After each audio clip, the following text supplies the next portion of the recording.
Thank you sir. मैं सम्माननीय मंच को नमन करती हूँ। यहाँ पर उपस्थित मुख्य अतिथि पुलिस अधिकारी महोदय एवं हमारे कॉलेज के प्राचार्य महोदय एवं समस्त शिक्षकगण एवं हमारे प्यारे छात्र छात्राएं, मैं स्वयं सेविका नीतू गुप्ता आप सभी के समक्ष अपने विचारों को व्यक्त करना चाहती हूँ और इस कार्यक्रम में आपका अभिनंदन और स्वागत करती हूँ। किसी को गीता में ज्ञान ना मिला तो किसी को कुरान में ईमान ना मिला। किसी को गीता में ज्ञान ना मिला तो किसी को कुरान में ईमान ना मिला। अरे उस बंदे को आसमान में रब क्या मिलेगा जिसे इंसान में इंसान ना मिला, जिसे इंसान में इंसान ना मिला। हमारी मस्तिष्क में बहुत सारे विचार उत्पन्न होते हैं कि पुलिस क्या है, पुलिस की आवश्यकता क्यों है, पुलिस की भूमिका क्यों है।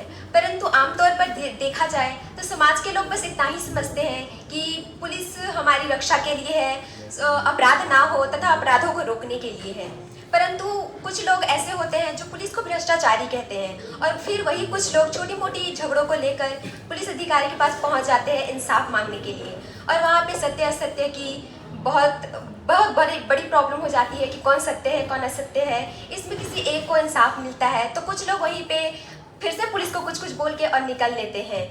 लोगों के मन में संसार के विषय में दो धारणा होती है। कुछ लोग आशावादी होते हैं और कहते हैं संसार कितना सुंदर है, कितना अद्भुत है। वहीं दूसरी तरफ कुछ लोग निराशावादी होते हैं और कहते हैं संसार कितना भयानक है, कितना दुष्ट है।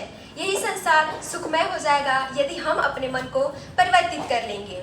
कैसे भूल सकते हैं उस पुलवामा हमले को जिसमें हमारे देश के कई सारे जवान शहीद हो गए। मांग की सिंदूर गंवा देने वाले औरतें जब घर की हालत ऐसी पैदा हो जाती थी तो कहती हैं प्यार में भरपूर गया, मांग का सिंदूर गया, नन्हे नौनिहालों की लंगोटियां चली गई, छोटी छोटी बेटियों की चोटियां चली गई, बाप की कमाई गई, भाई की पढ़ाई गई।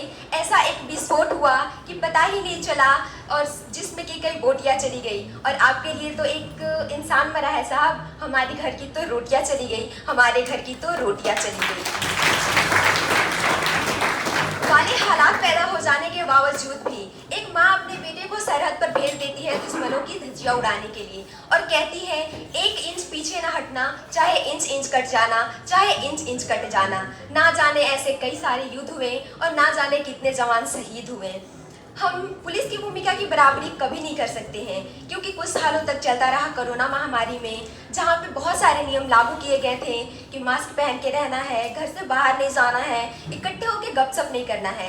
परंतु सबसे महत्वपूर्ण था कि घर से बाहर नहीं जाना है तथा उसके विपरीत देखा गया कि हमारे पुलिस अधिकारी 24 के 24 घंटे घर से बाहर रहकर हमारी सुरक्षा और रक्षा करते रहे।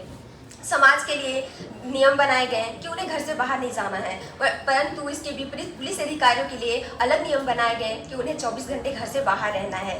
अगर समाज में इंसान को कोरोना हो सकता था तो क्या है हमारे पुलिस अधिकारी इंसान नहीं थे? उन्हें कोरोना नहीं हो सकता था?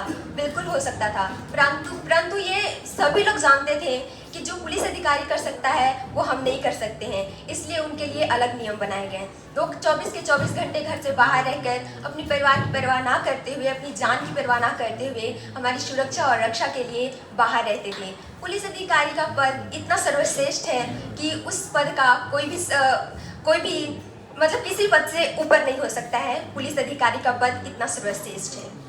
समाज में बदलाव तब तक नहीं हो सकते हैं जब तक समाज के लोग मंदिरों में जाकर नारियल फोड़ कर भगवान को रिश्वत लगाता रहेगा।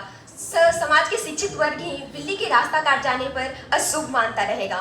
हमारे समाज में परिवर्तन होना बहुत ही ज़रूरी है क्योंकि समाज के लोग बहुत टाइप्स के अपने दिमाग में ख्याल रखते हैं, तो हमारे समाज में इस टाइप की धारणा होनी बहुत ज़रूरी है। अगर हमारे इस टाइप की जो भी गतिविधियां होती हैं जिसमें पुलिस को भ्रष्टाचारी कहा जाता है वो बिल्कुल भी गलत है। बड़ी बड़ी बातें नहीं, छोटी छोटी कोशिशें करनी होगी क्योंकि पहाड़ों से ठोकर नहीं लगती, पत्थरों से ठोकर लगा करती है। मैं अंत में बस इतना ही कहना चाहूँगी कि पुलिस प्रशासन, सभी प्रकार के पुलिस प्रशासन और सरहद पे हमारी सुरक्षा कर रहे सभी जवान को जय हिंद, जय भारत, जय छत्तीसगढ़।